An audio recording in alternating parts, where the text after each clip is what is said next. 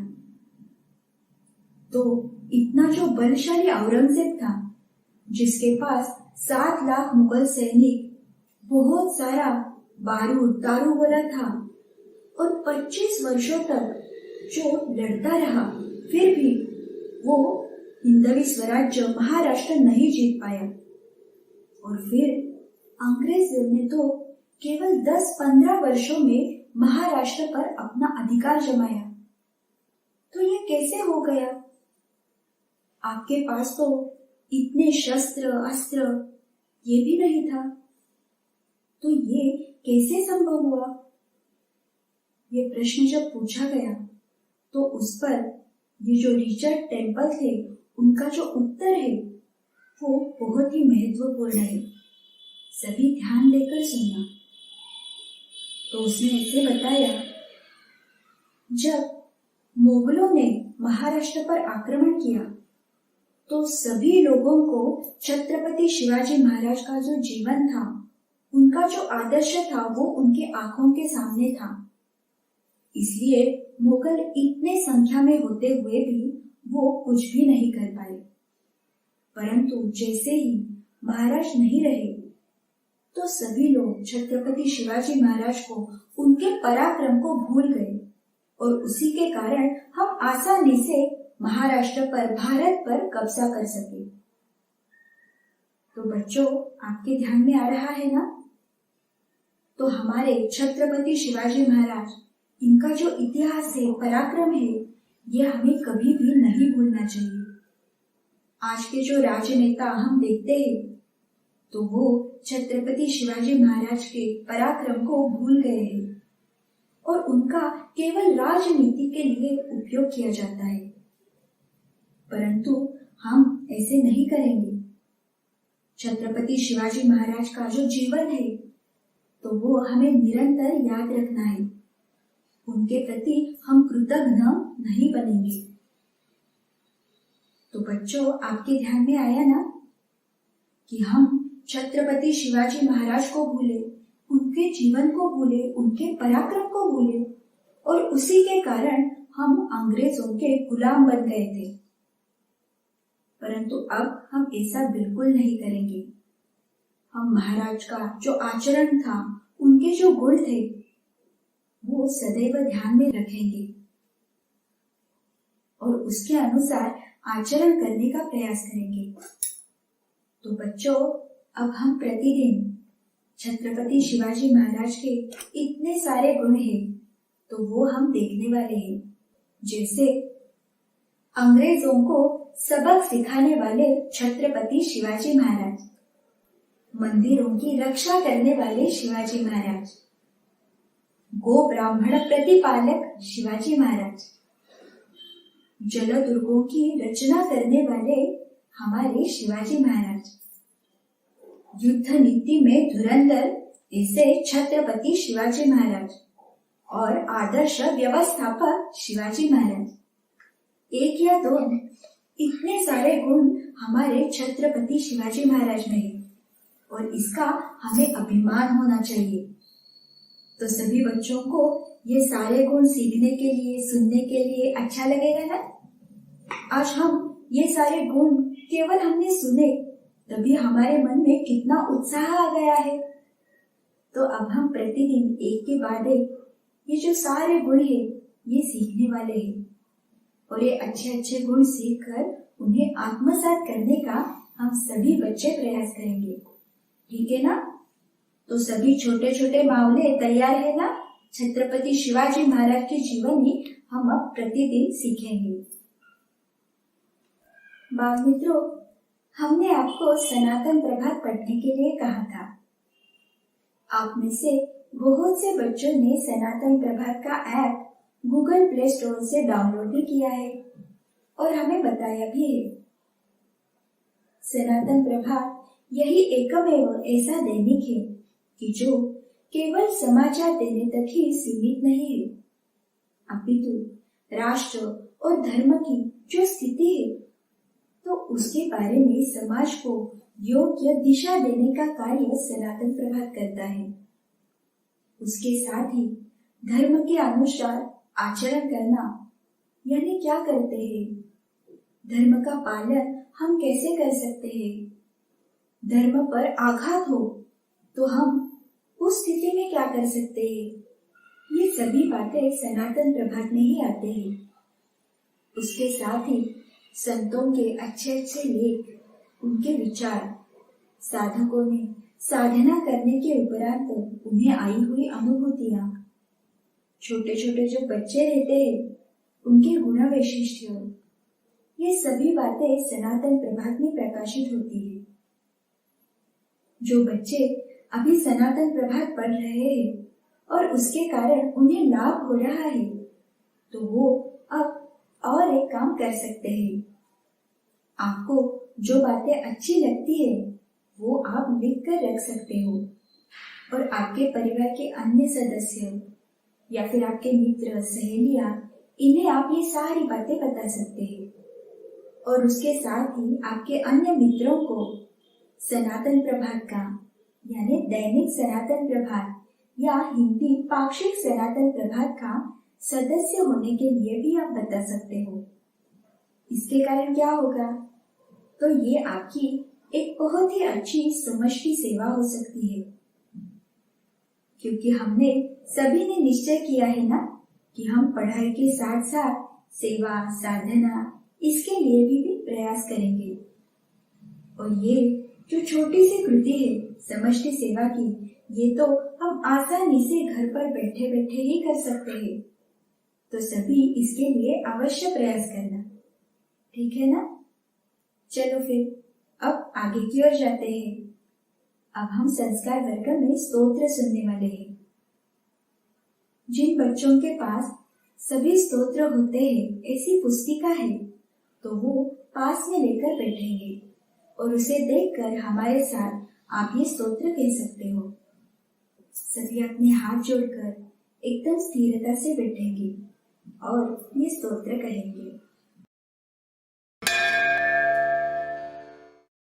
श्री गणेशाय नमः। नारद उवाच प्रणम्य शिरसा देवं गौरीपुत्रं विनायकं भक्तावासं स्मरे नित्यम् आयुः कामार्थसिद्धये। प्रथमं वक्रतुण्डं च एकदन्तं द्वितीयकं तृतीयं कृष्णविङ्गाक्षं गजवक्त्रं चतुर्थकं लम्बोदरं पंचमं च षष्ठं विकटमेव च सप्तमं विघ्नराजेन्द्रं धूम्रवर्णं तथाष्टमं नवमं भालचन्द्रं च दशमं तु विनायकम् एकादशं गणपतिं द्वादशं तु गजाननं द्वादशैतानि नामानि त्रिसन्ध्यं यः पठेन्नरः न च विघ्नभयं तस्य सर्वसिद्धिकरं प्रभो। विद्यार्थी लभते विद्यां धनार्थी लभते धनं पुत्रार्थी लभते पुत्रान् मोक्षार्थी लभते गतिम्। जपेत् गणपतिस्तोत्रं षड्भिर्मासैः फलं लभेत संवत्सरेण सिद्धिं च लभते नात्र संशयः। अष्टभ्यो ब्राह्मणेभ्यश्च लिखित्वा यः समर्पयेत् तस्य विद्या भवेत् सर्वा गणेशस्य प्रसादतः। इति श्रीनारदपुराणे संकष्टनाशन गणेशस्तोत्रं सम्पूर्णम्।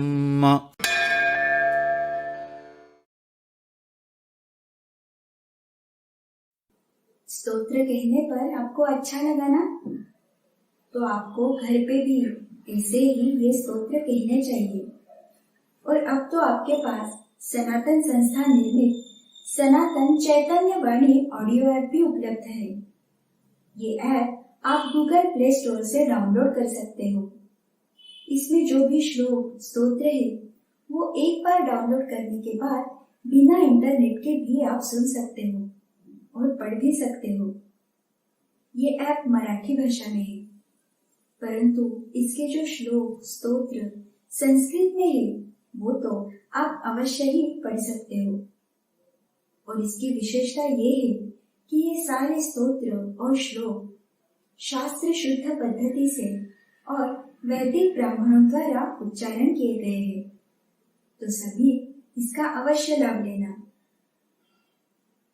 चलिए फिर अब आज के इस वर्ग में भगवान ने हमें जो भी कुछ बताया, जो भी कुछ नई नई बातें हम सीख पाए, उसके लिए हम उनके श्री चरणों में कृतज्ञता व्यक्त करेंगे। हे भगवान, केवल आपकी ही कृपा से इस बाल संस्कार वर्ग में हमें बहुत कुछ सीखने को मिला, इसलिए हम आपके चरणों में कृतज्ञ हैं।